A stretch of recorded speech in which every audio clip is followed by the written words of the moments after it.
Good evening, ladies and gentlemen. We did have a closed session meeting of council prior to reconvening the open session, and we discussed one item, which was litigation or potential litigation, including matters before administrative tribunals affecting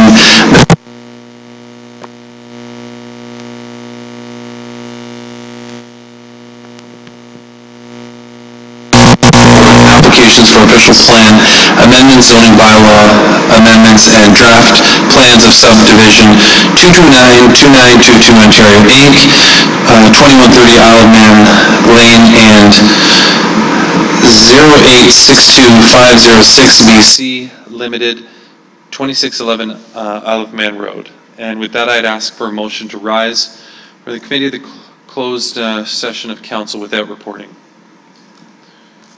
It's moved by Councillor Osanik, seconded by Councillor Schell, that Council rise from Committee of the Whole closed meeting without reporting.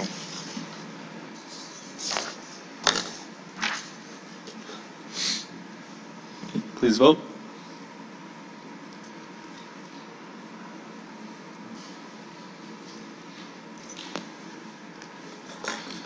Carries. Approval of the addeds. We have a couple motions of condolence, delegation, and communications. Somebody move those. Councillor Hector, Councillor Berg. Please vote.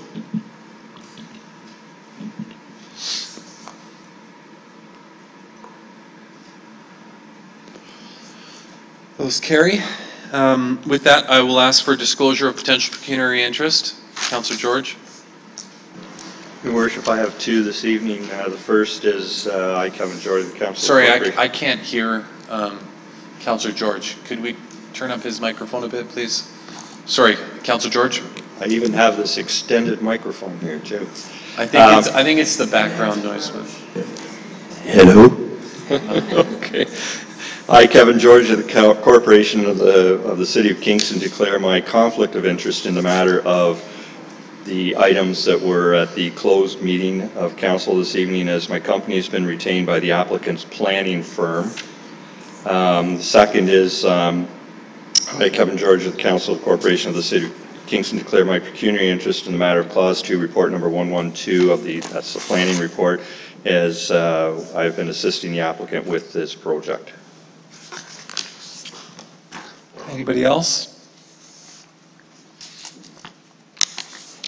I will be declaring a pecuniary interest tonight in the matter of Clause 1 of Report 112 from the Planning Committee, as members of my immediate family own property within the vicinity of the subject lands.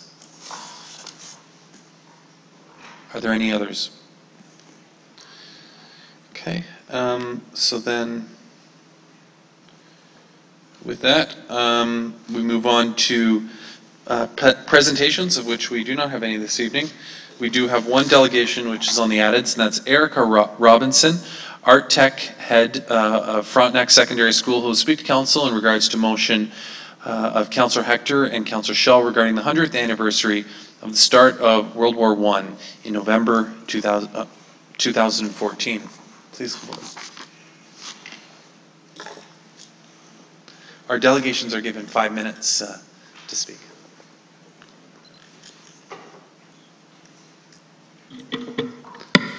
Good evening, Mayor, Councillors.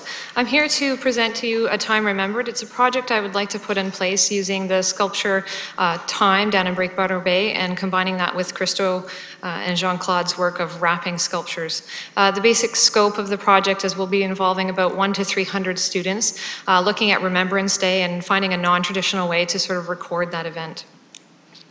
Next year, 2014, marks the 100th year anniversary of the start of World War I, and we're hoping to create a high-impact event with students that is based through the Canadian War Museum. They're going to come and share that high-impact event. Students are then going to go away and create poems, essays, artwork that it will then be placed on poppy red fabric. This fabric is a non-invasive polyester fabric that then will be sewn by the Kingston Sail Loft and placed over the Time sculpture What this does is time is a symbol. Koso Alul talked about how his work was a dichotomy of old versus new, and it fits in nicely with the project and how we have new students looking at veterans in World War II and looking at an issue that's old for them, and finding a community voice to share their interest in Remembrance Day. So you can see on the board there that this is what an artist concept of what it would look like. This has been done around the world with Christo and Jean-Claude's work. They've wrapped the Reichstag in 1995. They placed the gates in Central Park. Also, Christo on his own in 63 and 70 also wrapped other statues by other artists to create what he called gentle disturbances, which is a way to re-establish or re-envision a work that's already out there in our everyday lives. So to give it new meaning for those that see it on a daily basis. Koso Alul, again, was very much about minimalism, but also playing around with tension, the old, new. Being a public art, he wanted his art out where people could walk around it, be a part of it, even lean on it. For time itself, he often described it as a place where people could sunbathe on the walls. So he wanted it to be a part of something that was involved. It wasn't just set off to the side. So it's a combination of these two public artists that we'd like to put together in that with Remembrance Day, so that the students have a venue, a voice within that position. Some of the benefits to this is it actually helps to get awareness for the city about people that are in the community to reevaluate the artwork that's found there, show a commitment to youth education and arts within our schools, and also a commemoration of Remembrance Day. And it also gives the students a potential to work in a community setting, which doesn't happen very often. Art students benefit through specialist high skills major. They also get to work on a large collaborative project, again, which is difficult, often in a classroom. And we also have history students that get to look at history as it's happening, also become a part of that history, which is a fantastic way for them to actually learn their curriculum. Community supporters and sponsors could include the list that I've provided for you, starting with the Canadian War Museum, as well as businesses in town such as Fabricland, Kingston Sail Loft, Wallach's Art Supply, which are some really well-known community projects, as well as the Legion and Prince of Wales' own regiment. I'm looking also at the Kingston Arts Council. They have a positive view of the project that's happening. Here is a basic project outline, starting with approval. I'll then look for funding outside of the city, so it's a non-monetary support that I'm here to get motion for. And then, of course, the project will work its way through to November, where it will be placed on the time sculpture with students helping that project. And then at the end of it, hopefully, when it's been there for a month and people have had a chance to connect with it, that they can, all the members have been involved, can actually have a piece of it and take it with them and have a nice commemoration of that 100th year anniversary. Thank you. Are there any questions, Councillor Hector? Thank you, Worship. Through you, just if Erica could please tell us why the timeline of the motion is so important regarding a decision of council by the end of October. Most of the grants that you have to apply for are due at the end of October, so that they can actually decide where that money happens, and you find out in December. So. Any other? Thank you very much. We do not have any briefings this evening. Are there any petitions to present, Councillor Downs? Thank you, Worship. I have a petition that has 67 signatures on it, and it reads as follows. We, the undersigned, do not want a casino in Kingston.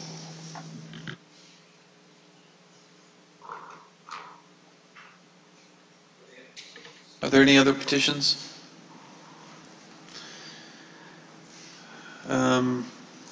Next are motions of congratulations, recognition, sympathy, condolences, and speedy recovery. Moved by Councillor Berg, seconded by Councillor Patterson, that the congratulations of Kingston City Council be extended to Kingston author Wayne Grady on being selected for the 2013 Scotiabank Giller Prize long list. Mr. Grady will join dozens of writers this week at the 2013 Kingston Writers Fest, September 25th to the 29th. Best wishes, Mr. Grady, and thank you for maintaining Kingston's reputation as Canada's most literary town. Moved by Councillor Berg, seconded by Mayor Garrison, that the condolences of Kingston City Council be extended to the people of Ottawa and the families of those who lost a loved one in the tragic crash on September 18th, 2013. Our thoughts are with you. Moved by Councillor Berg, seconded by Mayor Garrettson, that the condolences of Kingston City Council be extended to the family of Joanna Lamb. Joanna, a graduate of KCBI, passed away following a tragic accident while traveling with her partner in New Zealand. She will be sorely missed by her family and many friends. I'll call to question on those.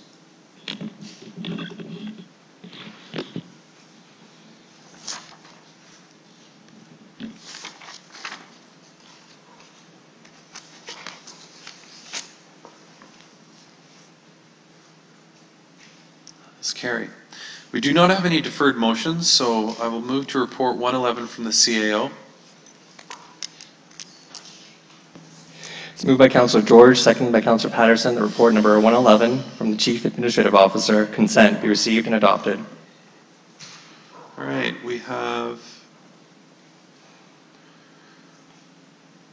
a total of items A through H. Councillor Neal?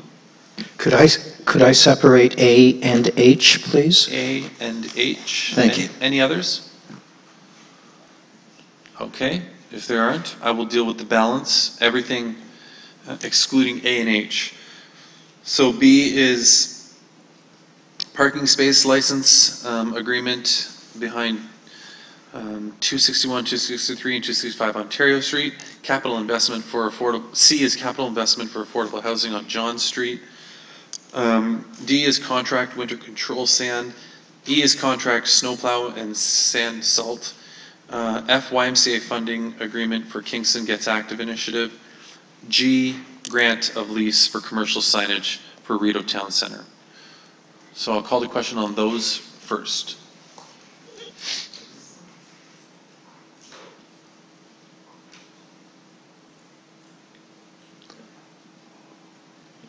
Please vote.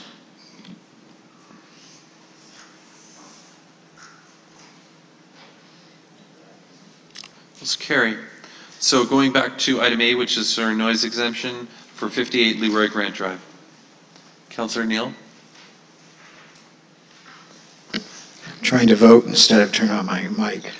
Sorry about that. A couple of questions for Mr. Willing, if I might. This struck me as a very extended period of time for a noise bylaw exemption. I'm wondering if he could comment on the length of time and what the process might be in advance of those times when they have to use the individual days, that the neighbors, how they might be contacted regarding the noise. Mr. Willing? Through you, Your Worship, the timeline is fairly extended because of the time of year for this particular project, but the number of individual days within that timeline is 26. You do in the appendices on page 10, for instance, one of the latest approvals was also 25 days, and buildings of this size, it has become quite the norm to need that many days. They don't often use all those days, but they need to have that room, especially over the winter months in this particular case. But to mitigate that, we do have in the recommendation the requirement that the applicant has to provide 48 hours notice to the city. So the city manager is made aware in advance of them exercising one of these opportunities, so they don't get to make mistakes. And also that 48 hours notice is also required to be made available to any residents or any neighbors who want to be notified through an email list that is maintained by the proponent.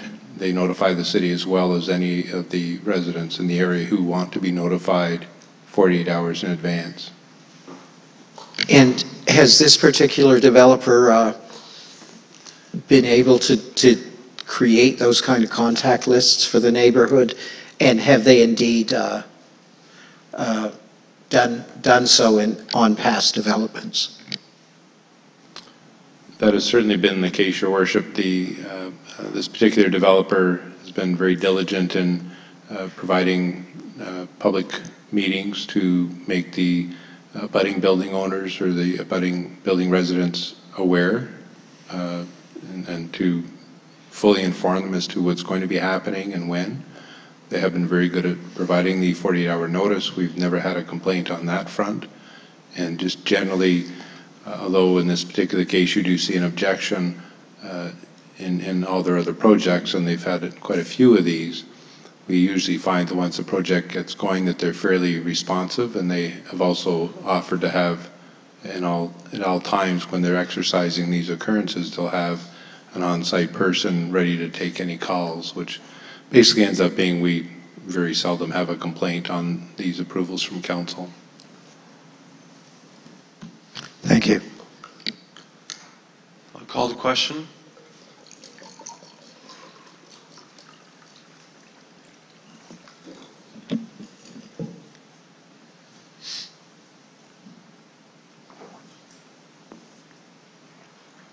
That carries. Item H, excuse me. Item H, Kingston Area Taxi Commission, accessible taxi funding request. Councillor Downs. Thank you. Just a couple of questions of staff with regard to the program that has been proposed. What is the number of cab companies that are participating in this program? Commissioner Hurdle. Through you, Your Worship, I believe it's 3 of them, but I'm not. I see Councillor Bird nodding her head. Yes, I do believe it's 3. Okay. The other question that I have is we have a letter in our package tonight related to the accessible taxi services. And the question that I have is if we subsidize, or sorry, if we enter into this program with the Taxi Commission, is there anything within the contract or the proposal that would prevent accessible cabs being used outside of the municipality of the City of Kingston?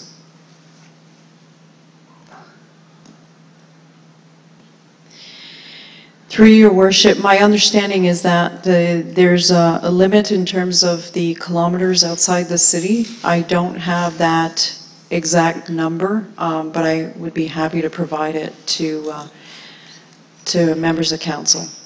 So is, can I follow up on that? Pardon me? Am I allowed to, or can I follow up on that?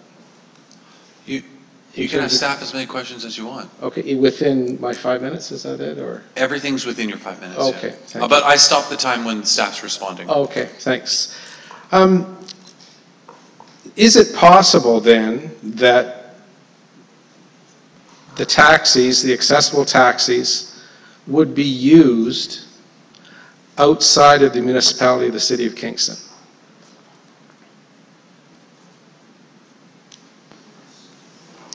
Through Your Worship, considering some of our boundaries are pretty close, like with Loyalist Township, for example, I'm sure that there could be situations where a taxi could cross the municipal boundary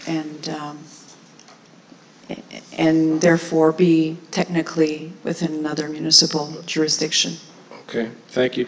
I just, I guess I'm getting different information, and the information that I have tells me that there is one cab owner who owns a number of taxis, 7 or 8, within one company under the jurisdiction of the Taxi Commission. And he has taken the initiative to put the plan forward to make this work. And I think that that person, in my opinion, if that information is correct, that person should be applauded. What concerns me, though, is that the taxi cab companies themselves are not embracing the issue of accessible taxis. And I understand that this is a step forward, it's part of the solution, but the real solution is to have, in my opinion, a fair increase. And if we go back to that 2005 report, it was 5 cents. 5 cents a trip would subsidize the program. And what it also means is that every company under the jurisdiction of the Taxi Commission would have a vested interest in the program. So I'm talking a little bit about attitude here. I'm very concerned that this is a solution by one small part of the cab industry within one company who's taken the initiative, but the other companies are not embracing it. And so this is my concern.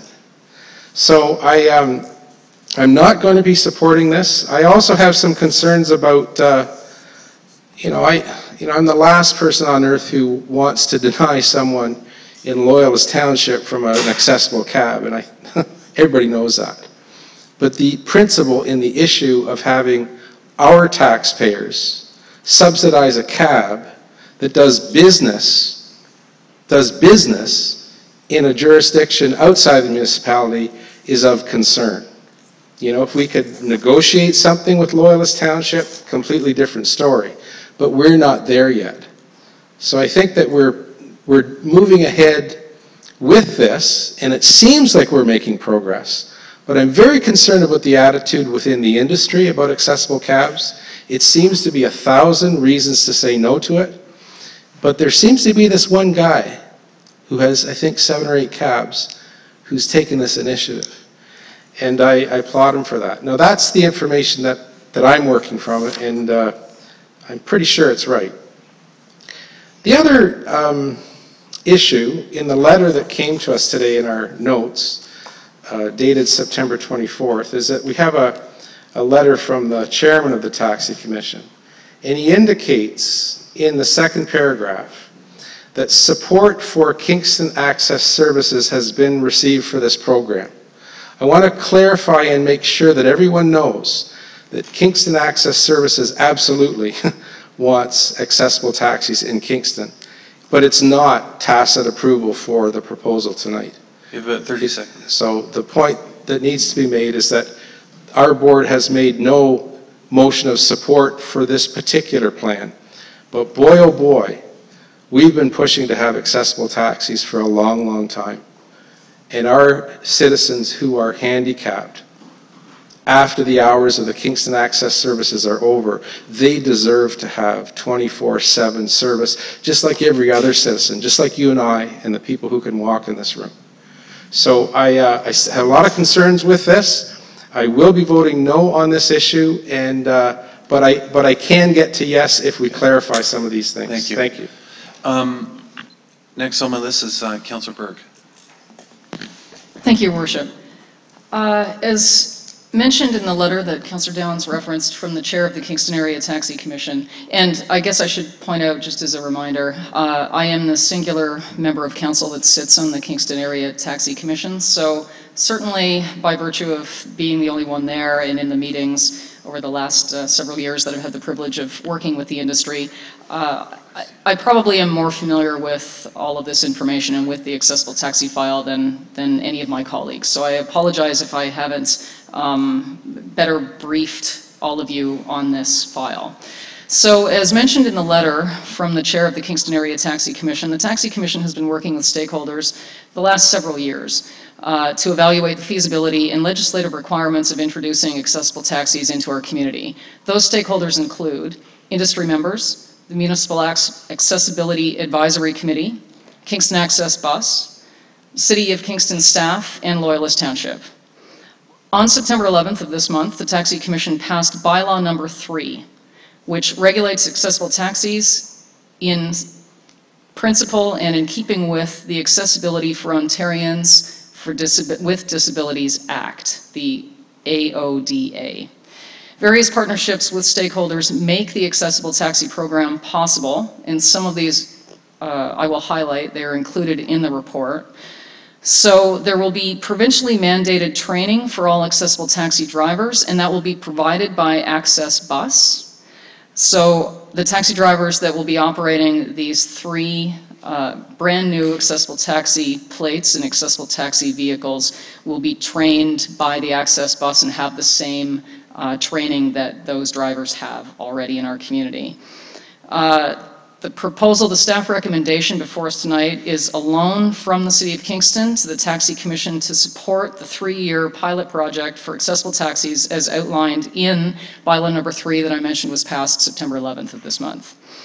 And last night at Loyalist Township Council, there was a motion, and we have a letter from that included in our communications tonight. There was a motion of support for the accessible taxi program from Loyalist Township to continue moving forward with support and amenities with respect to this project. And some of those do have financial implications, and that's being worked out in partnership with the Kingston Area Taxi Commission. I will highlight some points regarding the accessible taxi project. There are approximately 1.8 million taxi calls made in our community annually. With that, 83% of those calls occur within a very specific geographic region of our community, which includes North Kingston to downtown Williamsville to St. Lawrence College and Via Rail. So 83% of the taxi rides in our community originate in that geographic region. A portion of those calls are for accessible service where demand cannot currently be met by Access Bus and/or Kingston Transit.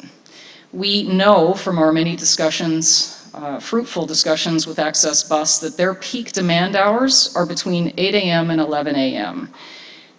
Access Bus is not able to meet demand during those hours, and they have expressed to us a desire to have accessible taxis to try and meet the demand within our community at those times, and as Councillor Downs pointed out, at hours beyond, well, outside of the service of Kingston Transit and Access Bus.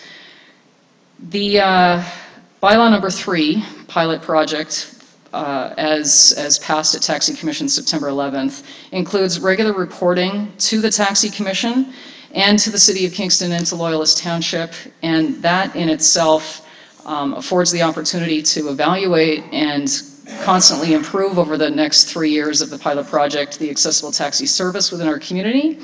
And it also provides data to staff of both Kingston and Loyalist Township to report back to the province in their ongoing commitments and municipal requirements under the AODA.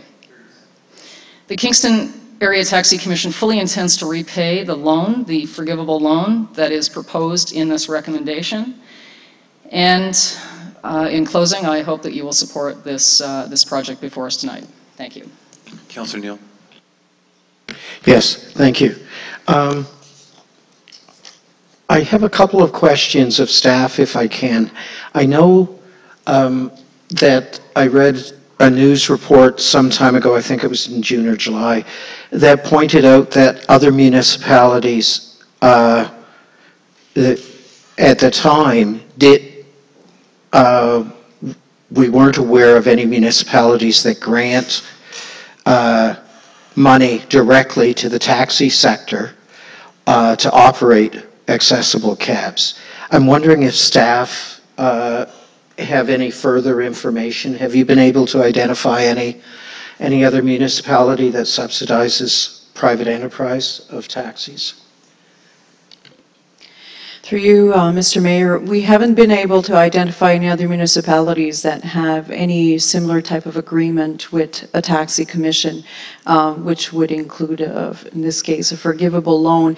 One of the differences, though, that we did note between Kingston and those municipalities is that Kingston does set aside the revenues from the fines that are for accessible parking aside to be used for accessibility purpose. That's not something that was done in other municipalities that we contacted. And I applaud that. What's the current balance in that operating budget? And could you give us a sample of some of the other projects that it's been able to fund out of that account? Through you, Mr. Mayor, the current balance is about $54,000, and in the past it has contributed to paying for training and also some equipment, accessibility equipment at the Grand Theatre. Thank you. And could you, when I read the notification from the Taxi Commission in the addits today, that's the first I heard that there was going to be, the expectation was for full repayment of the forgivable loan. Because typically, when we talk about forgivable loans, what we're doing is we're contracting with somebody, and when they've completed the service over a period of time, the loan is forgiven. Is there a repayment schedule or plan that's been attached to this money? Commissioner. Through you, Mr. Mayor, the intent with the forgivable loan, the intent is if the money is not utilized, so if for whatever reason we weren't able to find 3 taxis at that point, the funding would be repaid. I know that the agreement obviously hasn't been written yet, so we still have some details to work out, but typically that's how we would work through a forgivable loan. So what's before us tonight indeed would be money granted for 3 accessible taxis and wouldn't have to be paid back if indeed those taxis were purchased. Mr. CO. Through you, Mr. Mayor, I'll pick this one up because I did work with Ms. Salter-Keene on this and Councillor Berg at this stage. And so the idea of the forgivable loan was to, first of all, be a forgivable loan between the City of Kingston and the Taxi Commission, not directly to an operator or a purchaser of a vehicle. It was intended to be funds that could be provided and then administered by the Taxi Commission in accordance with their bylaws and their program, so as to introduce an accessible service into the community in accordance with the requirements of the legislation, and that the Taxi Commission would then deal with the specifically with the service provider or the purchaser of the vehicle. So assuming that works as is planned and it is successful, and over time we can have some understanding of the success of the program through the reports that are contemplated in the report, then it could turn into a revolving fund. So essentially the city would forgive that loan, and the Taxi Commission would be in a position to continue to operate and provide that for the purchase of vehicles. The Taxi Commission, at this point in time, as I understand it, has passed a motion that said they will take the loan in good faith to manage it in accordance with the agreement and be prepared to pay that loan back should it not proceed in the manner in which it's being put forward. This money was earmarked as part of our accessibility dollars in a 2012 budget, I believe, or 2013 budget, and is considered funding out of that budget to be distributed to the Tax Commission, and the agreements will recognize that fact. Thank you. I know that there's been some discussion about the timeline and the fact that this is part of the provincial accessibility initiatives. Are we under the gun or under a specific timeline for achieving this? If I could ask the Commissioner. Commissioner. Through Mr. Mayor, the provincial regulation doesn't have a specific time frame, but it does require for the municipality to work towards the implementation of on-demand accessible taxis. Having said that, our city approved accessibility plan does provide the year of 2015 as the time frame to implement accessible taxis. Thank you. That's good information to have. I guess, and I was former chair of the Taxi Commission at one time as well, and I recognize that licenses in Kingston for cabs are a little bit different than other municipalities. The drivers or the brokers don't own the licenses, but they are at a premium and they do have a value. They're owned by the commission, but there's a set number. And so and that number is capped. And so those licenses have a premium value as a result. And the fact, as I understand it from Councillor Berg, those licenses, these are 3 new licenses that are being put forward over and above the current cap. So those licenses have a value to the industry, have a value to anybody who wants to invest in getting a license and putting an accessible cab on the road. And the fact that there isn't another municipality in the province that anybody is aware of that subsidizes the private industry, that's the taxi industry. I have a real reluctance for this motion only because it's a forgivable loan. It's us, and granted it's not money off of the tax bill, but it's money being taken out of a budget line that does a lot of other good work. And so, very reluctantly, I'm going to be voting against this. 30 seconds. In the hopes that we can come back with, I would support this if there was a defined repayment policy, as was suggested in the letter from the Taxi Commission. But I'd also be much happier if the industry stepped up like they have in every other municipality that I'm aware of, and they supported their own business by getting a new license, by putting an accessible vehicle on the road. So I'll be voting against this. Thank you. Acting Deputy Mayor, would you mind taking the chair? I have the chair and I recognize you. Thank you. I had the, perhaps I'll say, privilege of serving on the Taxi Commission for 2 or 3 years when I was a city councillor, and I believe Mr. Pike, the chair, who is in the room now, was a junior member at the time, and it's great to see that you've made your way up to be the chair of the Taxi Commission, and I see that our inspector, Mr. Kennedy, is here as well.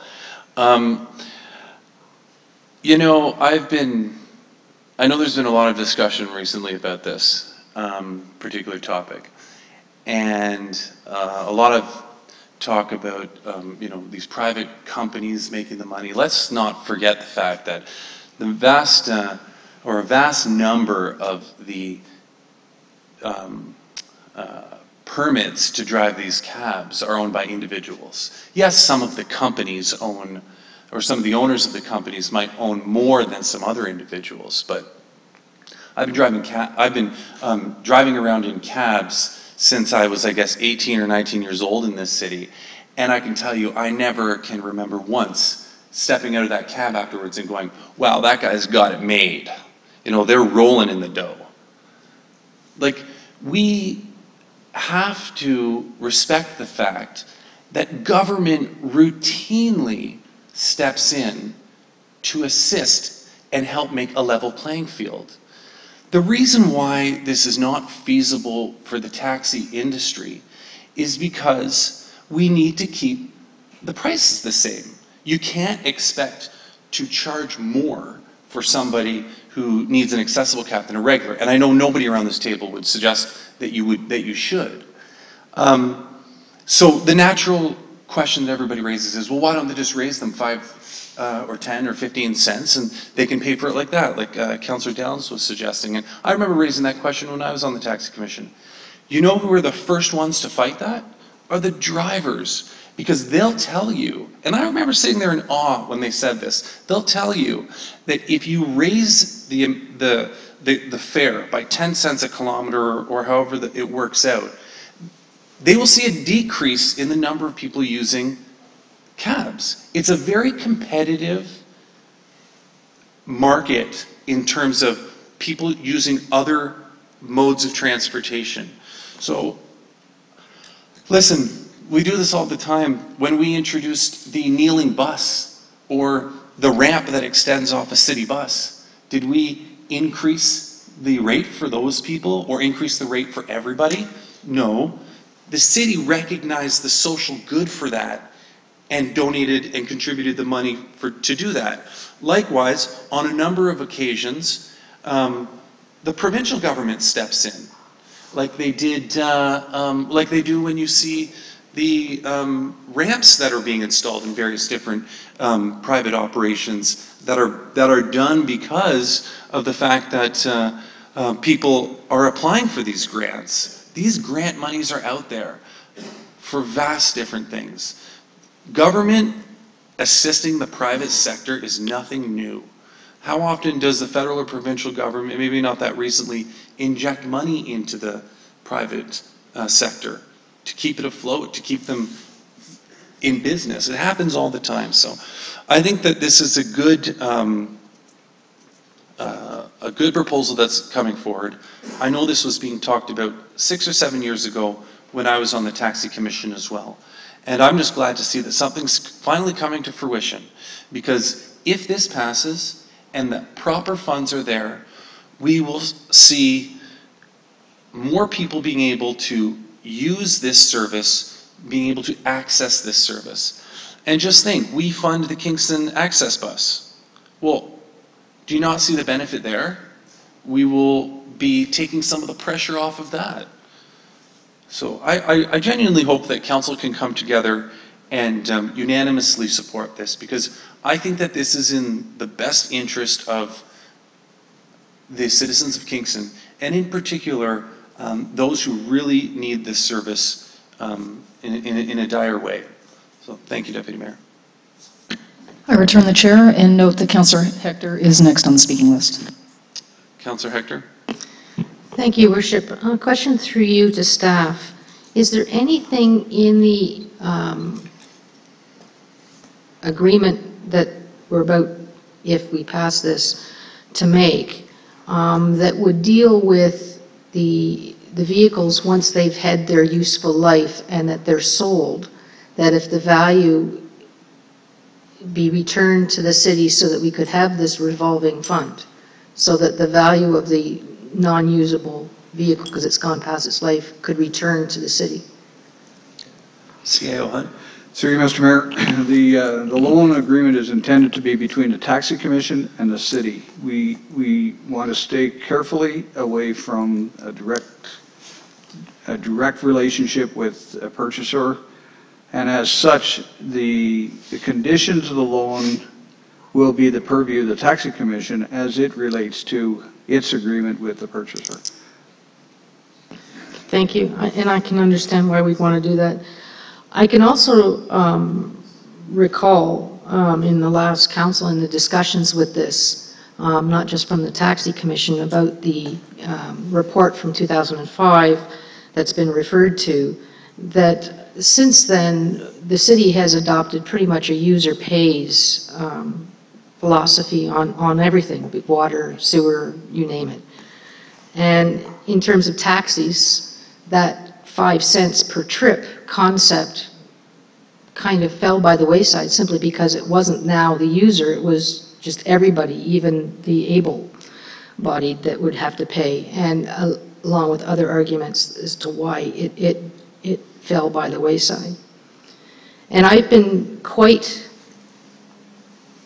divided in the manner in which I was going to deal with this evening, and mainly because in some regards, but very small, this could be perceived as a download onto the city from a provincial decree of meeting a certain requirement.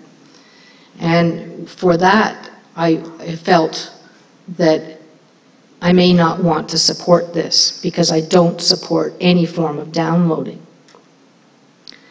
However, given that it was a small portion of my deliberations on this, and listening tonight, as well as listening to constituents, especially at the Ontario Poverty workshop that was held last week, or I believe it was Friday, and listening to the people there, and as well as knowing that there are many people in the community that have non-visible disabilities, such as myself. There will be a day when I will require such a service. And there will be a day when many seniors who can no longer get in and out of a vehicle easily, and our population is growing significantly in that age group, whether we like it or not, more and more and more, the requirement for accessible transportation, even if it's our buses, is gaining more pressure on it. And so I'm going to support this, but I am very concerned, and I hope the message goes back to the Taxi Commission, that I'm very concerned once the vehicle has met its useful age, that it still has value. And therefore, to make this program really sustainable in some form or another, to help us, to help the Taxi Commission, that perhaps they will deal with their owners in their own way, but enable some finances in that regard to come back to the city so that the fund can be revolving and that the renewal of vehicles can occur. And I think that's an important piece of the trust and the care that for our citizens and the users that we need to put forward. So I am going to support this. I think it's an important piece of the whole puzzle of accessibility in our community, and I think it's something that we do need to figure out a way to support as a council and unanimously, if at all possible. Councillor Hodgson. Thank you, Your Worship. Just along the, I'll just talk about a revolving loan, or the possibility thereof, I guess. I'm a bit confused by that, since it talks about a forgivable loan, but nothing at all, I don't think about a revolving loan. So is this a one-time payment if we make it now? Mr. Hunt. Through you, Mr. Mayor, yes, this is a one-time transfer of funds to the Taxi Commission. The agreement on the loan would be between the Taxi Commission and the City of Kingston.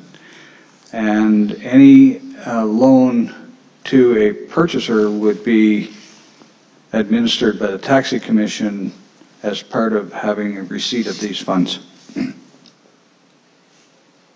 Okay, so that leads to the second question, which I believe I know the answer, I just want to be sure. In our agreement with the Taxi Commission, there will be no criteria about the operating part of this agreement. We'll be handing over the capital and asking them to administer it as they see fit. Is that correct? Through you, Mr. Mayor, as they see fit for the purchase of taxis for accessible vehicles. Yes. And so is the intent, and this might not be a fair question, so is the intent of this particular recommendation is that we'll do a one-time loan and then we'll never hear about it again? Or are we expecting it to come up? I don't know, how long do the taxis last? Like 5, 6 years? 3 years, according to Councillor Berg? So that's a whole other proposition. So I'm just wondering, what are we leading ourselves into here? I don't know if the CAO knows the answer to that question. It could be a whole new taxi commission in a year and a half from now, and they can ask us for whatever they want. So, I mean, Mr. Hunt, if you want to answer the question, but let's keep in mind the fact that there's no way for Mr. Hunt to be absolute on this. Thank you, Mr. Mayor, and that would be the point, that this is one-time funds allocated from accessibility budget to the taxi commission for the purposes of assisting with the purchase of the vehicle or loan for the purchase of the vehicle to introduce the service. And at this point in time, we don't contemplate the city giving any future funds to the taxi commission, but I can't guarantee you that as time goes on, there won't be some other proposal that the taxi commission would be interested in talking to council about. But for this particular report, the city will be finished with the contribution at the $60,000 amount. Thank you. One last question. It's indicated that other cities have not supplied any subsidy. And I was wondering if we knew why that was the case. Is it got to do with market size or peculiarities of the Kingston market? Or just really desire not to pay? Do we know why that is the case, that other municipalities don't offer such subsidy? Commissioner Hurdle? Through you, Mr. Mayor, I don't have the detailed information of all municipalities with me tonight, but again, one of the differences that we noted between other municipalities and Kingston was how Kingston actually does set aside revenues from fines related to accessible parking. So I do not have the details in terms of all the other municipalities that you're requesting tonight, but that's something we can forward to council. That would be good, because part of the answer about where the money comes from is just that we do a subsidy, but it still remains that others don't. So I think you can tell from my questions, I was concerned about the amount of the money and whether that was a good investment. The other side, of course, as it's been articulated by a couple of councillors, is that there's a crying need for this, and has been for years. I'm sure councillors were on almost a decade ago can attest to that. And so, on the whole, I think I will support this, because I think we've waited long enough. Is a need, and if we have to prime this industry, however indirectly we do it administratively, then it's a relatively small investment for a relatively large return. And that's the way I tend to see it. I respect all the other comments. I think those concerns are valid, and I think you can tell that from my questions. But in the end, if this doesn't go through, then we have to go back, we have to negotiate, and so help me, who knows when it has to come up in a couple of years, but let's just say it's a couple of years. I think that's something that we can avoid and need to avoid, and we should try and bring the service on as quickly as reasonably possible, and hopefully that if we do pass this, the Tax Commission will act with dispatch. So I have some reservations, but I think all in all, the recommendation is probably good. Thank you. Councillor George. Thank you, Your Worship. First of all, I appreciate the words that you spoke and those of Councillor Hutchison as well. I fully support what you said. I think the only thing that I would add is that we do have an accessibility plan. We all support it here at the council. For me, this is a question of equality. We provide a service for residents of this municipality through our regular transit, regular taxi service and such, and I think it's the right thing to do to be able to provide a service for all residents of the City of Kingston, including those who have mobility issues. And this allows us to, or allows them in supporting this, that ability to travel by the same mode of transportation as every other resident within the City of Kingston. And whether other municipalities are doing it this way or not, I would say that through the guidance of our staff, at least we have provided a reserve fund, and those are the monies that are going to be allocated to this project. And those monies are coming from the fines that are collected through the imposition of people parking where they shouldn't park in accessible parking spaces and such. Other municipalities may wish to do that as well in order to provide those fundings as opposed to going to the tax base, which is something that we won't be doing.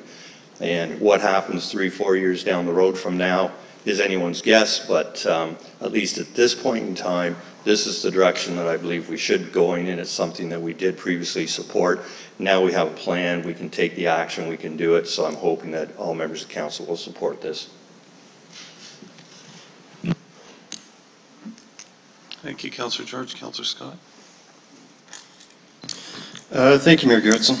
A question for staff here. Is there an expectation that this accessible taxi would be available to all Kingston residents, including the 85% that live of the city that's rural? Commissioner. Through Mr. Mayor, yes. Thank you. That gives me a different perspective on this. I'm glad to see this application, this proposal here, because there's a couple of things. We have an assisted housing project in Glen Burnie for seniors, Country Pines, and these people are becoming more and more isolated. There are no amenity services around them, and they're finding it more and more difficult to get in, to get to groceries or doctor's appointments, etc. The population of the rural area is aging faster than the rest of the city because of, we've put a development freeze out there. That means we do not have a turnover of population. It is growing older, and Kingston Access Bus not only has a greater demand down here in the urban area, but it's even more difficult. They are doing the best they can, but it is becoming more and more difficult for them to get to all of the rural residents that need accessible transportation. Now, as for the subsidy of this, the rural residents do not have bus service, but they subsidize the bus service through their taxes. $60,000 for this so that there is more accessibility for the rural area is a small amount compared to the amount that they actually put out in their tax money for the bus service for the urban part of the city. So I'm glad to see this. Very good report. A lot of work from staff and from Councillor Berg and the Commission. So I'm looking forward to voting for this. Thank you. Councillor Sanik. Thank you, Your Worship. A question through you to staff. For the one-time funding of $60,000, I understand from an email today this is a 3-year pilot project. So does that mean that if in 2014, one taxi, we get one accessible taxi and $20,000 goes towards that taxi, if we have $40,000 left over and we don't have any other taxis, at the end of the 3-year pilot project, is that when the forgivable loans collapsed and we get the money back? Or as in the Commissioner, the Chairman's report tonight, they'll repay the funds to us? So that would be at the end of the 3-year pilot project? Commissioner. Through you, Mr. Mayor, that's correct. It's a 3-year project, and if the funds aren't spent by the Taxi Commission because they can't find anybody who's interested to actually implement accessible taxi, then those funds are returned to the city. Thank you. I'd feel better if it was just a 1-year pilot project. It's like now or never, let's just do it and see how many taxis we can get out as quickly as possible.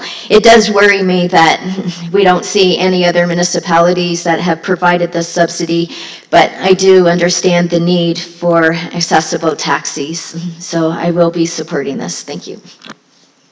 Thank you. I have no other speakers on the list. Councillor Schell. Thank you, Mayor Gerritsen. I also will be supporting this. I do understand the worry.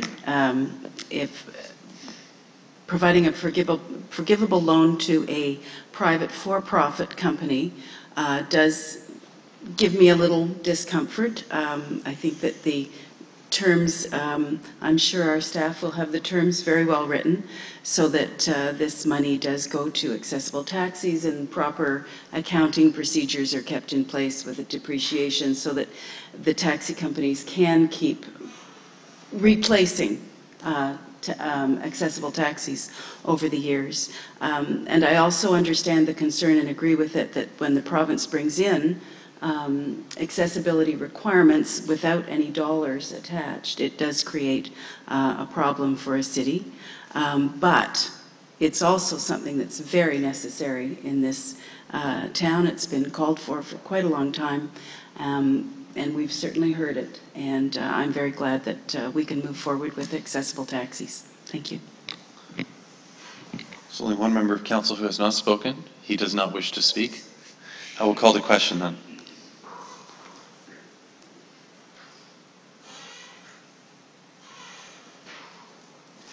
Please vote.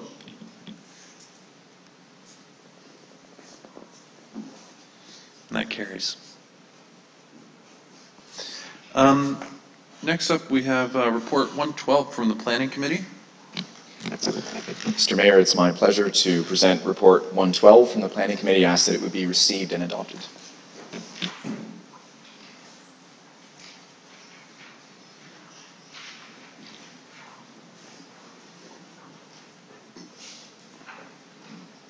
It's moved by Councillor Patterson, second by Councillor Berg. The report number 112 from the Planning Committee be received and adopted. Did you separated number 2 and I'm separating number 1, so I believe that there's only 3, so we'll deal with them individually. So at this time, I'll turn the chair to the Acting Deputy Mayor. Thank you, Your Worship. I have the chair. So I'll deal with all 3 items separately. Councillor Hector, did I see your hand up for something? No? Sorry. So item number 1 on the planning report is application for zoning bylaw amendment for 28 Albert Street and 222 Stewart Street. Councillor Schell. Thank you, Acting Deputy Mayor. As I said at Planning Committee, this application from Queen's University for residents asks for double the density that would normally be allowed on this piece of land, 900 students per hectare. I believe that's what it said. And I was not in favor of it for a number of reasons.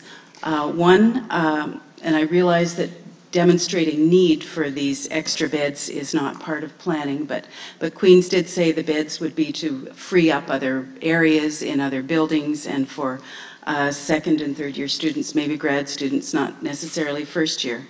That's my first reason. The second is that Queen's produced to the east of this property a very lovely, okay, it's actually not lovely, but it's a 3-story building that then goes to 5 stories. So when you're walking along King Street, you have a frontage of some lovely homes, and then when you really look behind the trees, you can see this 3-story. What Queen's is proposing on this westernly side is a 5-story building that will look very big. It's a very square, block-looking building that will, as some of the neighbors had said, loom over their backyards. This is a King Street Heritage Corridor. It's a very lovely part of the city, and the building does not add to the streetscape along here. And I really wish that we could have had staff sit down with Queen's and work out something more attractive for that piece of property. The one on the east is 3 stories at the backs of the houses. This one's 5 stories at the backs of the houses. There had been a comment that Queen's can build as high as they want on their own property. Yes, if it's an academic building. But when it's this sort of property where they want to put student residences, they have a density amount. 3 stories would take care of the density that is allowable. 5 stories gives them the 900 units per hectare. So I did not vote for this at Planning Committee for those reasons, and I won't be voting for it again tonight. Thank you. Excellent, thank you. Thank you. Councillor Patterson. Thank you, Madam Deputy Mayor. I certainly do understand the concerns about the size of the building in question, 5 stories, but the fact remains that if we say no, and so Queen's cannot put a residence there, or it doesn't work out for them financially, then they have every right to use the institutional zone that is in place to build a 10, 11, 12-story building. So if we have concerns about mass, I think that a 5-story building is certainly much better than a 10 or 11 or 12-story building.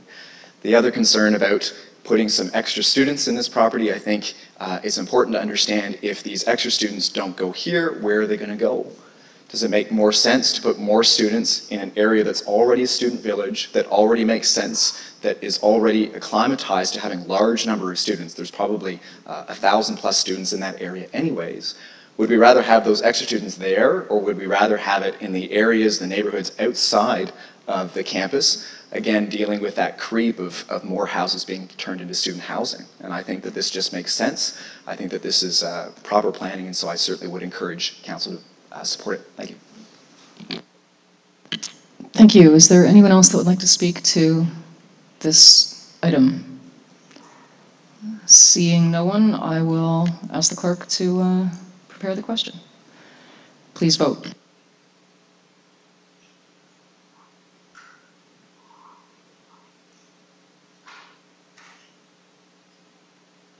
And that carries. Moving on to item number 2. And I note that Councillor George has a conflict and is stepping away from the table.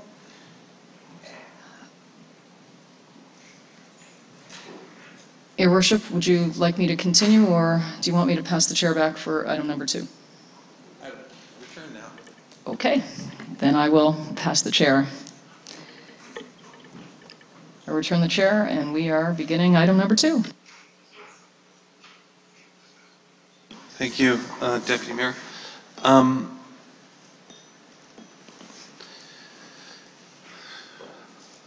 Next is item number 2, and this is application for zoning bylaw amendment for 1136 Lisa Street. Call to question.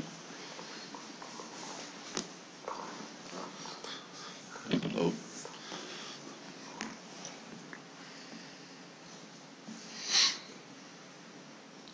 Carries.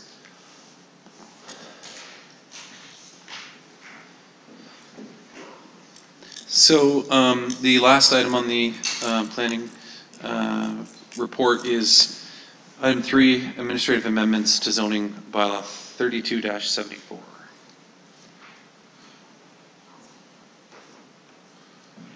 Are you signed back in?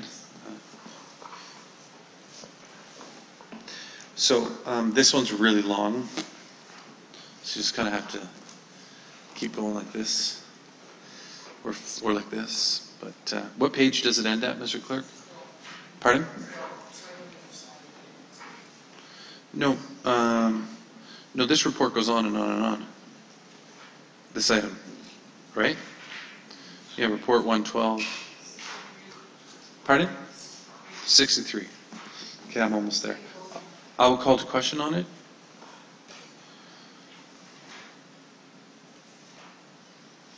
Please vote.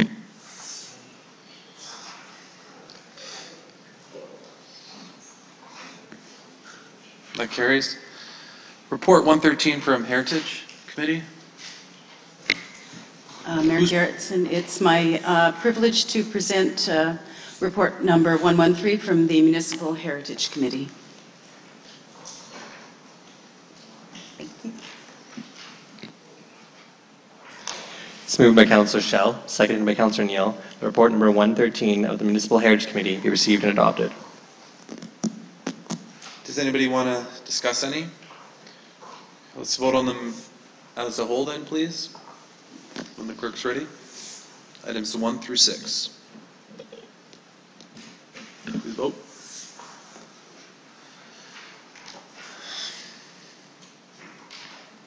Carries.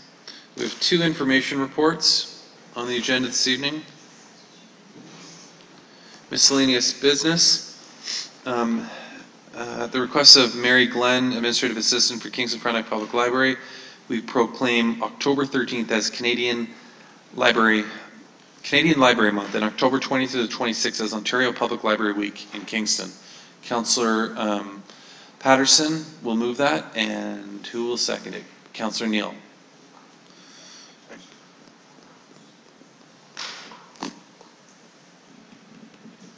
vote.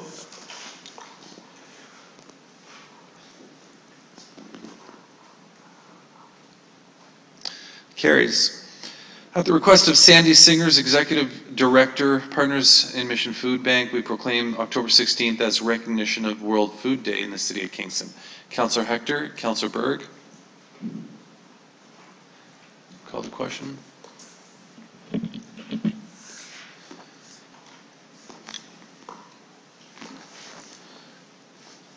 Carries.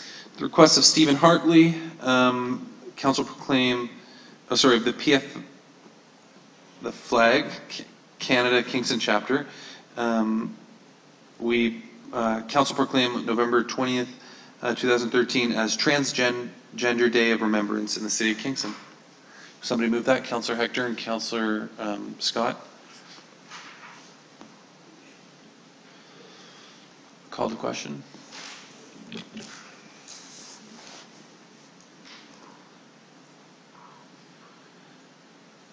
At the request of, it carries at the request of Paul Patry, Assistant Chief. Oh, sorry. It's the same organization. At the request of Stephen Hartley, Council raised the transgender flag on November 20th, 2013. Is this just, I guess that Councillor Hutchison will move that? Councillor Neal will second that. Is this just like a ceremonial raising of it and then, okay, so there's no time period really? Yeah. Sometimes these, when it's just like that, it's just ceremonial just for a few minutes or something, I don't know. But, so I'll call the question on that. And that carries. At the request of Paul Patry, Assistant Chief, DFP Fire, Council proclaim October 6th to the 12th as Fire Prevention Week. Councillor Berg and Councillor George. Call the question on that. Please vote. It carries. I must admit, during our agenda review session, I was very taken back by the fact that only 3 councillors put their name forward to be deputy mayor, and I thought maybe I was too hard on people in the past or something, asking you to go to too many events or something. But no, but Councillor Hector, you and Councillor Neal and Councillor Glover are the only 3 that have put your names forward to return. And the clerk was really hoping that we would have enough to conclude this term of council, which would require May, June, July, August, and September and October, so 3 more people. Are 3 other individuals willing to put their name forward who are not on the list here? Councillor Berg? Or 2 other people? Otherwise, we just have to do this again later on.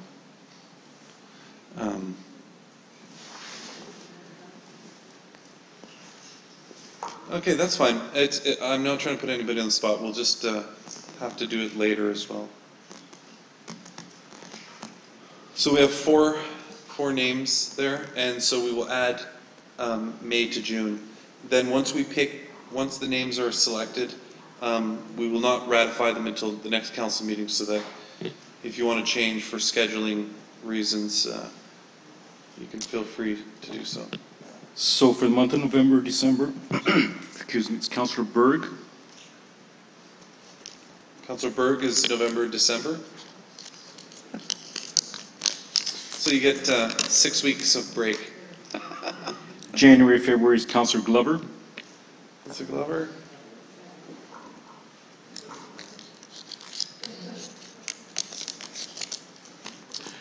March and April is Councillor Hector.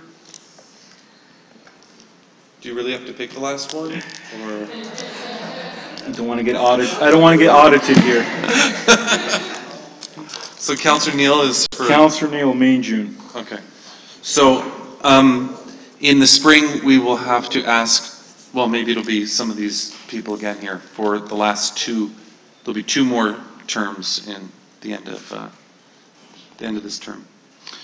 So we'll ratify those next week. The 4 individuals whose names were called, if you want to change with each other to accommodate schedules or whatever, you can look at that, and then we'll ratify it at the next meeting. That's the correct procedure, right, Mr. Clerk? That is correct. Okay. New motions. Moved by Councillor Berg, seconded by Councillor Hector, that Council received the report dated September 16th, 2013 from Councillor Hector with respect to the 2013 Federation of Canadian Municipalities Board of Directors meeting held on the 4th to the 7th of September 2013 in St. John's, Newfoundland. Would anybody like to speak to this? Councillor Downs. I do have a concern. I understand that the manager of intergovernmental relations went to this meeting as well. And I don't understand why. And we elected and gave expenses to Councillor Hector to represent us at FCM. And I don't see why her presence there can't bring a report to council, as well it's noted here. So I don't know who to ask this question of. Well, that'd be me. I'm her boss or her superior. So I will address the question, although I would note that it's kind of outside of the purview of this motion. But seeing as you're raising a question about staff conduct, it's important, Councillor Downs, that when you choose to do this, we do it in a way that respects that individual's privacy as an employee of the City of Kingston. And if you're concerned about that kind of stuff, I would really appreciate it if you could bring that to me or the CAO so that it can be brought through the proper channels rather than putting that particular employee of the city on the spot. Having said that, the manager of intergovernmental relations, one of the key roles and responsibilities is to work and to accommodate the various different channels of communication that exist with the federal and provincial governments, as well as other municipal governments. And by going to these conferences, just like many other, and I know you've gone to a number of conferences as a councillor, and many members of city staff, whether they're in the planning department or the various different departments, are always attending conferences at different times and places, have to make sure that they're using those opportunities for those purposes. I can tell you that the manager of intergovernmental relations always provides a report back to me, and I would be happy to share that with you at any time that you might want to look at that. But I think that in the future, if we want to bring up these kind of things, to respect the privacy of the employee and the human resources aspect of this, it should really be done through the proper channels. And if we're going to discuss an employee specifically by name, that has to be done in camera, as I'm sure that you're fully aware. Well, I continue. I didn't mention a name. I mentioned the title of the position. But you're identifying the individual. And I just raised the question that at the beginning of the mandate of council, we elected a councillor to attend those meetings on our behalf and to report back to council with regard to that organization. And Councillor Hector has done that. So, and she's done that for 3 years. So there seems to be a change now, and I wanted to know why there's a change. And it's not directed in any malicious way, and I think that it's a very fair question to ask publicly. So I think that I don't think I should be chided to raise an issue of that. I raise it in a manner that is respectful both of staff, and I think that anyone who just heard what I did would respect that. So I just want to reiterate. If I can respond to that, anybody who's Well, I have the floor. I want to finish my remarks. Well, no, you've raised another concern that's identifying this individual, Well, and I think I have to protect. I have to protect the integrity of this, all city staff, and I think it's important to point out that at all FCM and AMO, which is Federation of Canadian Municipalities and Association of Municipalities of Ontario, There are elected officials and staff people at all of these. The reason why this might seem new to you is because the position is fairly new. It's only about a year to a year and a half old. So again, I mean, these are great conversations and great discussions to be had, but right now we should be focusing any questions with respect to Councillor Hector's report specifically, if we could.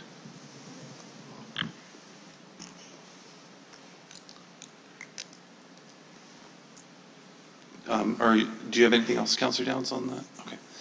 Councillor Hector? Thank you, Worship. I just simply want to let Council know that the only reason this is in front of Council the way it is because a councillor is not allowed to write a report at this present moment based in Bylaw 1, and there's no place on the agenda for it to sit.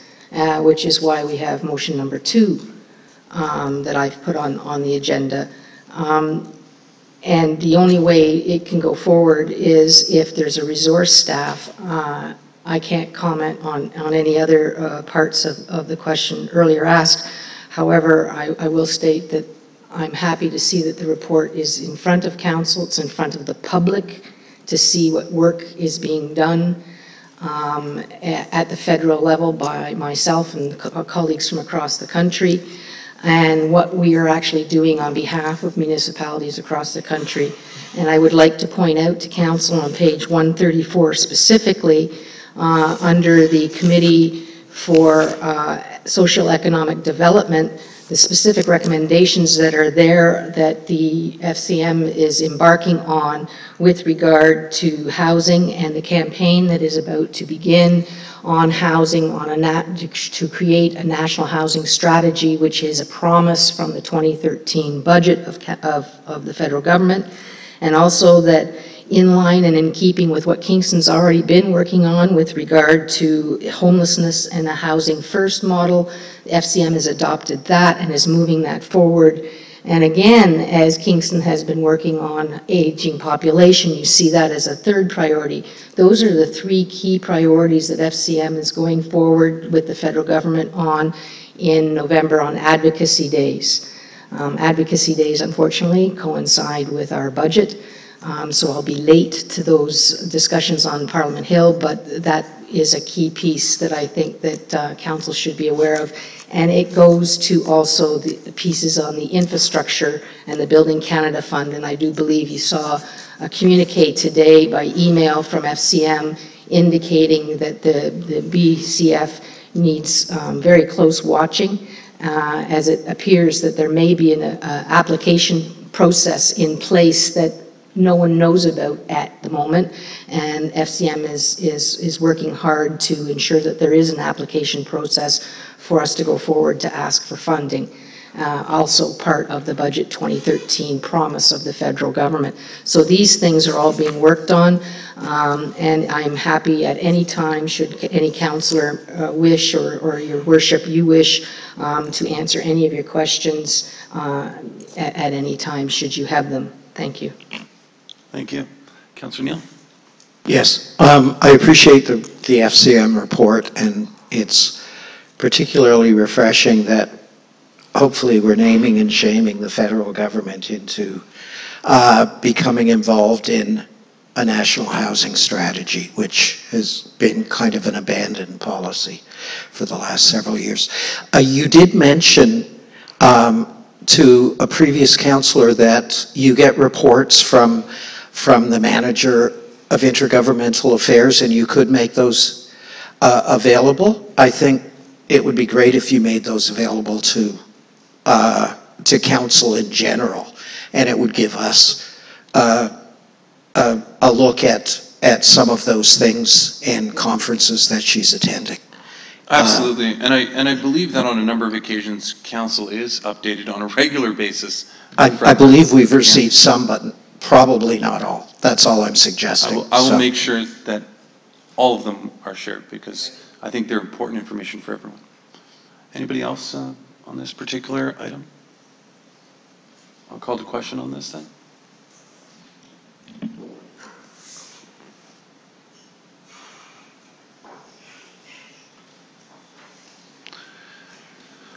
That carries. Second is moved by Councillor Hector, second by Councillor Patterson. Whereas members of council attend many conferences and training and learning purposes at the city's expense, and whereas some councillors of council are appointed by council to represent them on boards and committees, therefore be resolved that the city clerk be directed to assist the Administrative Policies Committee in preparing an amendment to bylaw 2010-1 as amended, the council procedural bylaw that would enable reports from members of council who have been appointed to council and or elect to attend conferences, boards, committees at city expense to be placed on a regular council agenda. 2, provide guidance on the type of content for such reports. 3, consider making a report requirement of all council members attending conferences at city expense. That the recommendation be presented to council by March 2014. Councillor Hector? Thank you, Worship. Well, as we just basically discussed in the previous motion, you yourself would acknowledge that the June report, or the conference in June, council brought forward a report on its activities in Vancouver, and it required a special motion on the agenda, just like the report I brought forward, which I will be bringing forward every quarter, requires a special motion just to get it on the agenda. And it just seems to me that there's opportunities where we receive funding to go to these things on behalf of the city, that we need to be transparent a bit, as much as we can be. And yes, it's not meant to be onerous. It's not meant that every time someone turns around and goes to a potluck that they have to write anything. But it's meant that when we do attend big things like the 880 conference, how much could a council gained from those that went if all of us had learned about the bicycles? So maybe the thing about that transpired for Williamsville may not have happened the way it happened, because information would have been shared from those of us that have gone off to learn something. And it's, in my view, it's very important that these particular things not be political reports, they be factual reports of what you participated in and the references and where to get more information, so that there's facts coming back, so that as any member of council who reads it, or a member of the public that reads it, they can then follow through. Now, this does not, I hope, it's not my intent that this would include places that council are appointed to go to, in terms of, I sit on Frontenac Housing, there's people that sit on the Rideau whatever, all those, that's not intended to cover those. Is this for the extras where we dip into the mayor's account in order to go off to do different things? So I'm just asking for council's consideration, as I believe this is just one missing piece to enable us to ensure that we help each other to learn as much as we can the diverse amount of things that there is out there for us to learn about. Thank you. Councillor Scott. Thank you, Mayor Gerritsen. This is very interesting for me, as Councillor Hector has already mentioned as an example, the Rideau Canal Landscape Strategy as not an example for this, because they did their own reports and they were sent on to council. But I did attend in Thunder Bay a conference on low-impact development, where I learned an awful lot of stuff and got a great amount of data and information, which would have been really good to have been able to present it to council. And it would have been great if staff could have helped me to compile the information that I had there, so that not only could go on to the rest of council, but on to staff as information for them. So I'm glad to see this, and would fully support it. Thank you. Yes, Councillor Downs. I was interested in the comments made by a previous speaker about dipping into the mayor's account. And to date, I did not know that aside from the $3,500 that we are allowed to claim for expenses for conferences, that there were other ways of paying for expenses. And I asked that question quite sincerely because I received an email, it was either yesterday or today, asking to book a train ticket for me to go to Toronto for Kingston Day on October 2nd. And my reply to the email is that please don't book me a ticket because I'm at $3,500. So I knew nothing about dipping into the account. The second point that I want to do, I'd like to put an amendment on the floor to paragraph 3. I think that the previous speaker also made some very good comments about transparency. So the amendment I would ask for under paragraph 3, so the paragraph reads now, consider making a report a requirement of council members attending conferences at city expense. My amendment would come in after the word report, consider making a report, comma, including all claimed expenses, comma, a requirement of council members attending conferences at city expense. And I'd look for a seconder. I'll second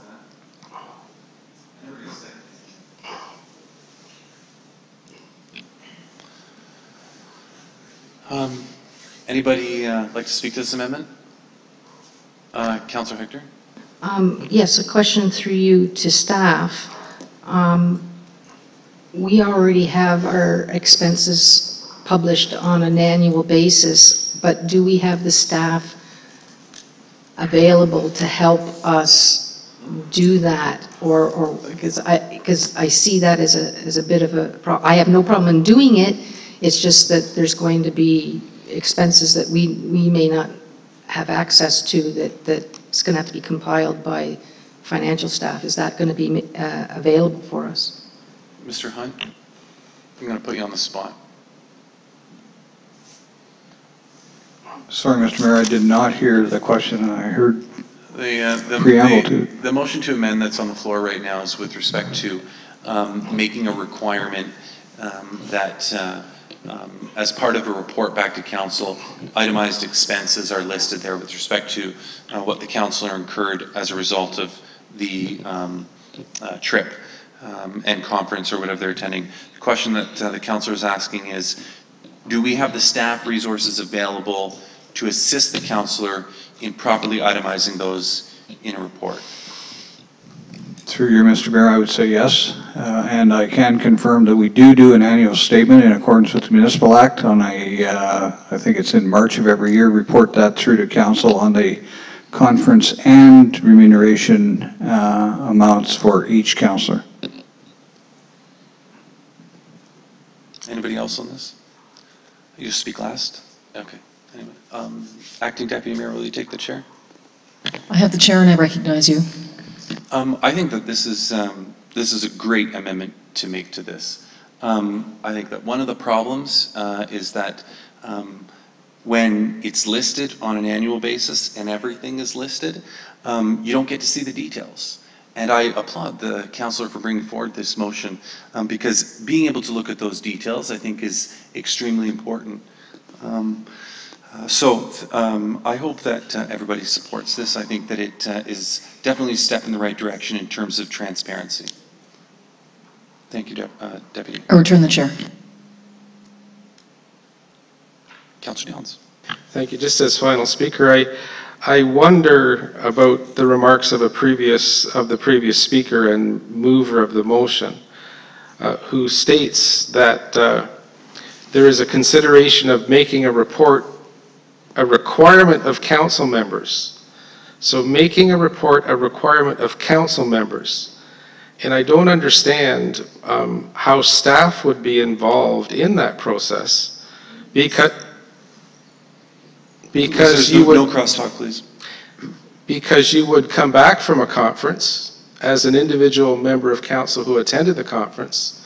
You may have done different workshops, so you would report on those. And then you would say, this is how much I paid for my hotel, this is how much I paid for my meals, this is how much I paid for my transportation. And I don't see why staff would be involved in that. It would just be part of that public process of reporting to council what you did and how much it cost. So I don't understand the remarks of the previous speaker. And just to conclude, I fully support this. I think that we need to ensure that the public is made aware of all of our claimed expenses after we attend a conference. And I think that the movement so far, what we've seen in other jurisdictions in Canada, really oblige us to do this. I think it's high time that we got specific, that we became transparent, and that we let taxpayers know how much a conference has costed. And to be the final point that I would appreciate hearing from staff, maybe it's the clerk's office, I'm not sure, but you know something, I follow the rules about $3,500, and I always have, and I didn't know anything about other monies that are available.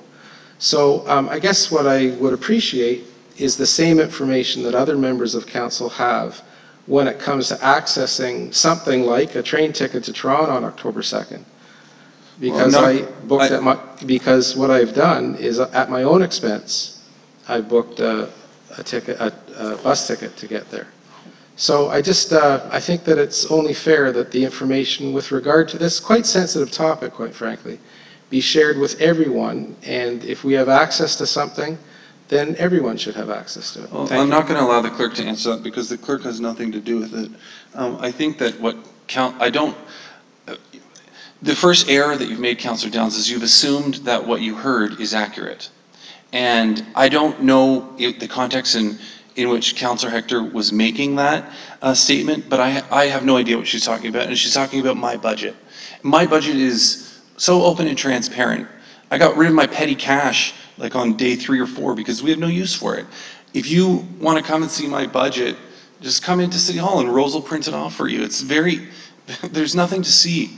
So there's no dipping in, there's no dipping into the mayor's budget or anything like that. I think that where some of the confusion is that my understanding is we don't have a $3,500 pot anymore for each councillor. All councillors are under one umbrella. Is that true, Mr. Clerk? That is correct. See, so there is no $3,500 for each councillor anymore. It's one pot that all councillors use because some will use it more often than others in certain years and stuff like that. So I don't want the clerk, I'm not going to put the clerk on the spot and ask him to answer that question because quite frankly, I can tell you that it's not true. And it's my office we're talking about, not his. Okay, so I'll call the question on the motion to amend.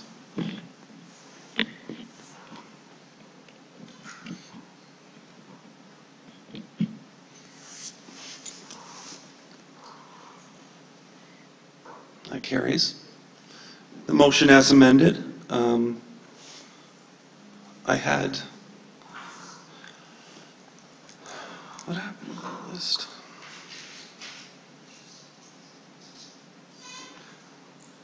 Oh, I had Councillor Hector, then Councillor Scott, then Councillor Downs. Councillor Downs, you still have the floor following your motion to amend.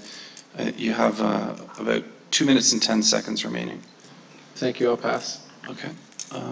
Anybody else on this? Councillor Hutchison? I just wanted to know if the recommendations, where this will be on the agenda.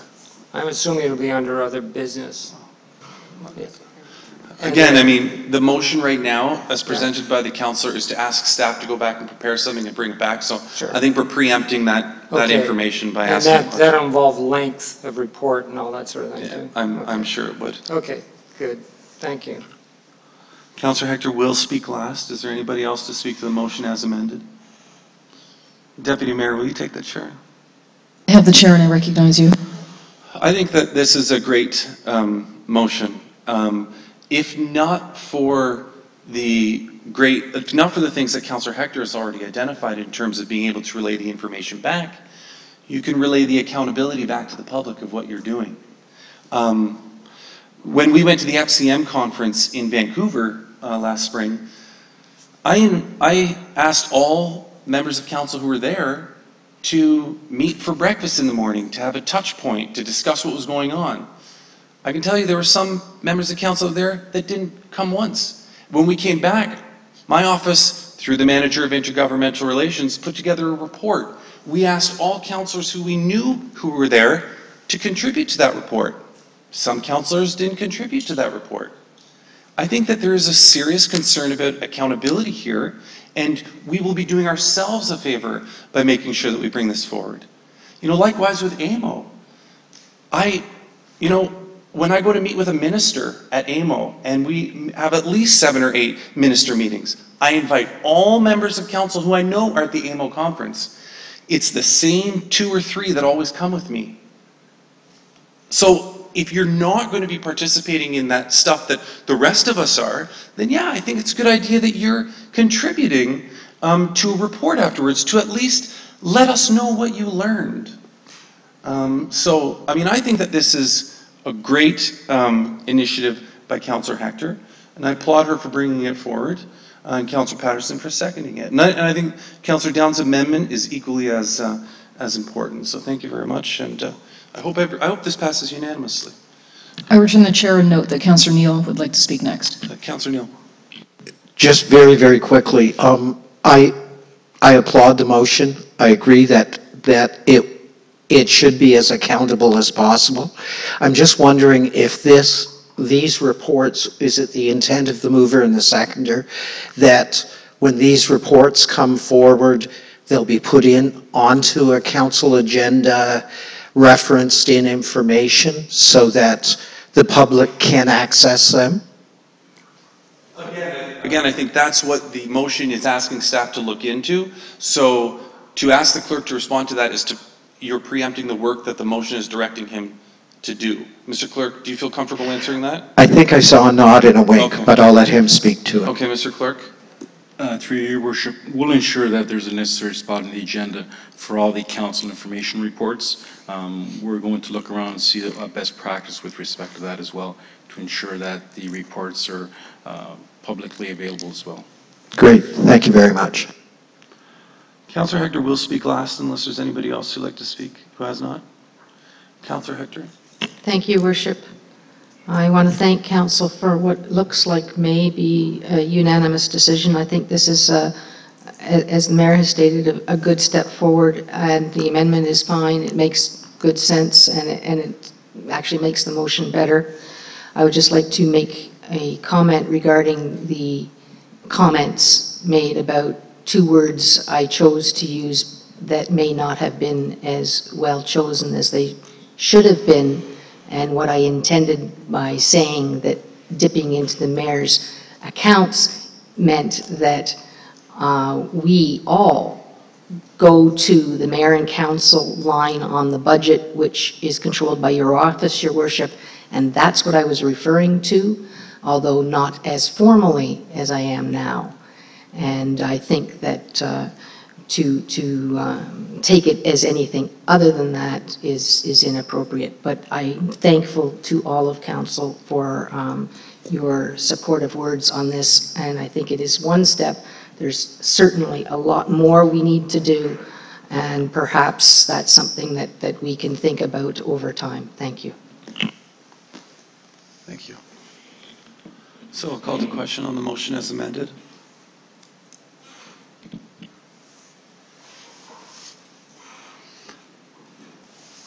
Carries unanimously. Moved by Councillor Hector, seconded by Deputy Mayor Glover. Will somebody else second this in his absence? Councillor Schell? Okay. Whereas the 100th anniversary of the start of World War II is to be commemorated in November 2014, and whereas Frontenac Secondary School art class is proposing to mark the significance of this anniversary through the creation of an artwork that incorporates the sculpture Time by artist Kozlo Elul in Breakwater Park, and whereas in order to proceed with the project, the school must submit funding requests to its supporters prior to the end of October 2013. Therefore, be it resolved that city staff be directed to contact the estate of the artist to obtain permission on behalf of Frontenac Secondary School and to identify any other issues of concern that may impact the sculpture as a result of this request, and to report back to council at its first meeting in October 2013 so the project can proceed as planned. Councillor Hector. Thank you, Worship. And first and foremost, I'd like to apologize to council because when I first wrote this, I forgot that there was only 1 week between now and the next meeting. And so I'm going to ask for an amendment to replace the words first with second meeting of October. And it's been agreed that Councillor Shell will second that amendment. So I'll put that amendment on the floor. It's friendly with me, but it depends upon how you wish to treat it, formally or informally. Friendly's with me, it's fine. Thank you, Worship. So to further on with this, I do believe that the estate has already been contacted by some members of our staff to first identify if we could even find who those were. And we're waiting for that response. I hope for your support simply because I think this is a wonderful project. It involves the curriculum, it involves everything that the students can get involved with on a commemoration of such an event that had such world effect. And the time sculpture is so symbolic of a specific moment in time that I understand the desire to use that. And it is complex, it is fraught with some challenges. And I'm hoping that staff will be able to elucidate better what those challenges may or may not be so that we can make an appropriate decision. And I hope for council support. Thank you, Your Worship. Councillor Neal? Yes, I want to thank the mover and absent seconder and new seconder on this. I think this is a brilliant project. It looks like a really creative and clever art installation, and as a former high school drama teacher, supporting these kinds of community projects for the arts and involving students, I think is a brilliant idea. So I applaud the mover and seconder and seconder.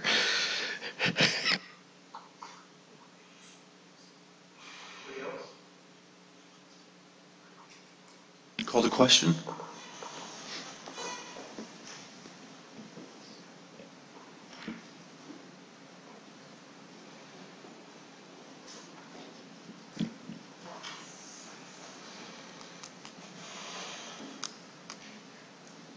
That carries. Notices of motion. Are there any to present at this time? Councillor Osanek?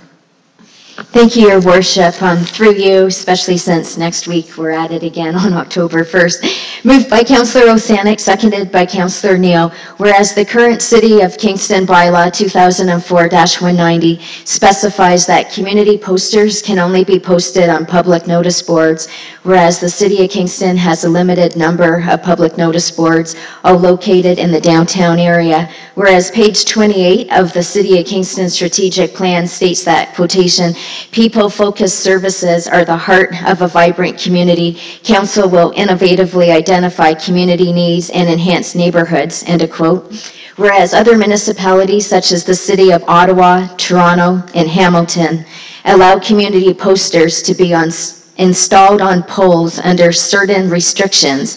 And the City of Toronto, for example, waives the license fees for community posters posted by persons, charities, community groups, religious organizations, and schools. Whereas every neighborhood across the City of Kingston should be treated equally and be able to post community posters important to that area.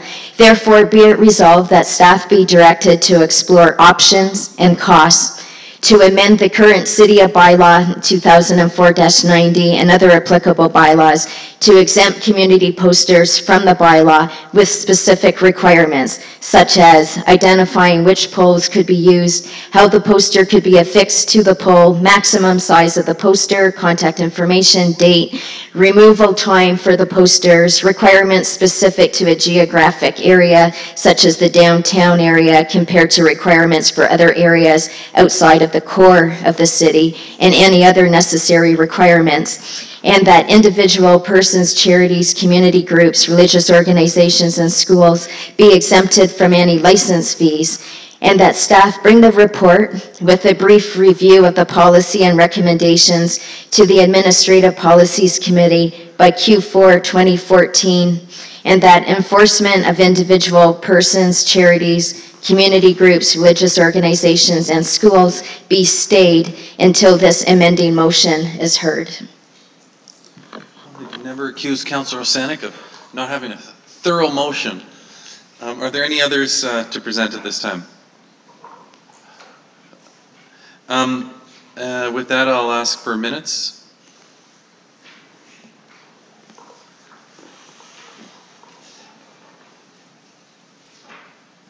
Moved by Councillor Scott, second by Councillor Schell, that the minutes of the City Council meeting number 2013-19 held Tuesday, September 10th, 2013 be confirmed.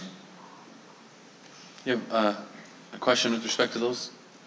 I wasn't here. Oh.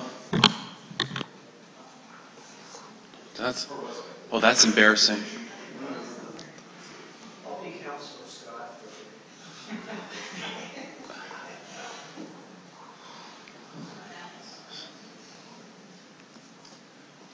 It's moved by Councillor Neal, second by Councillor Schell, that the minutes of the City Council meeting number 2013-19 held Tuesday, September 10th, 2013 be confirmed.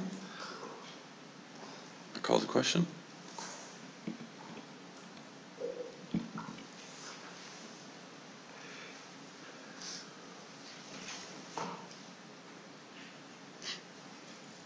Carries. Tabling of documents, of which we have none. There are a number of communications items. Will there be separations with the bylaws for pecuniary interests? Okay, so I'll ask for you to separate those. Okay. Go ahead, Mr. Clerk. Okay, so we're going to separate bylaw 5 first, and then we'll go through 6 and then the rest. So the first one is for your pecuniary interest, so if you want to sign out. Yep. So it's moved by Councillor Hector, seconded by Councillor Downs, that bylaw 5 be given its first and second reading.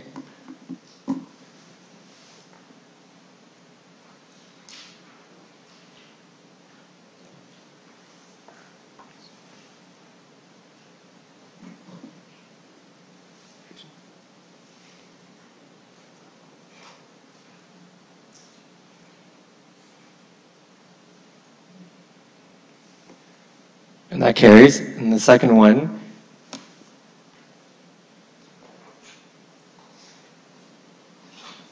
Okay. Move by Councillor Berg that bylaw 5 be given its third reading. Please vote. Hold on, wait. Bylaw 5 is the one that I have a pecuniary interest with. Oh, sorry. Yeah. Yeah, so That's for its third reading. I logged back in. I didn't start the vote yet.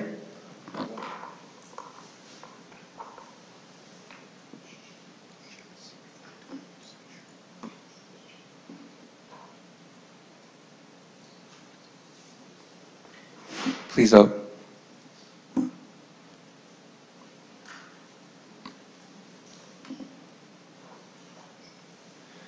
And that carries.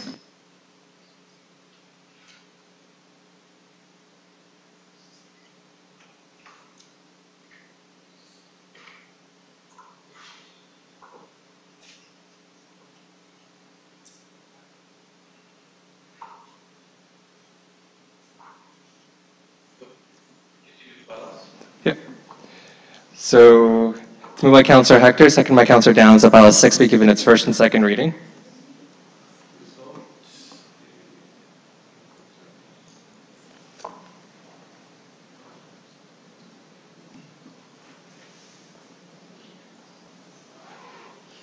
Carries.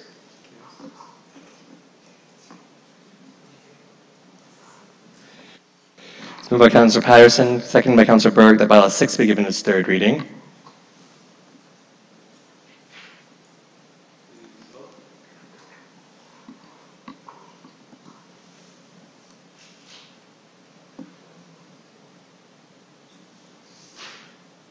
Carries.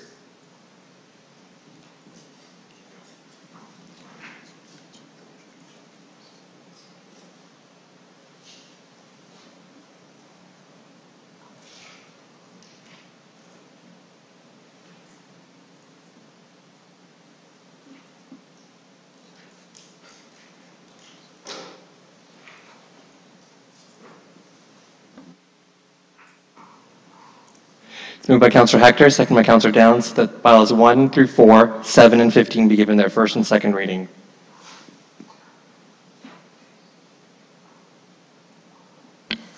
Please vote now.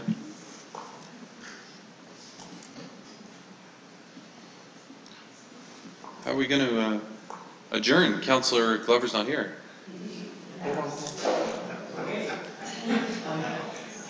It's moved by Councillor Patterson, second by Councillor Berg, that bylaws 3, 4, 7 through 15 be given their third reading.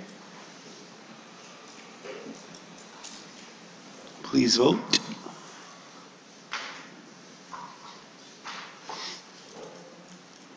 It's carried. Motion to adjourn, moved by Councillor Hector, second by Councillor George. All those in favor?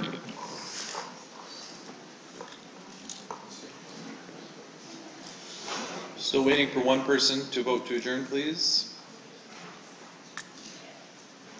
Still waiting for one. Okay. Thank you.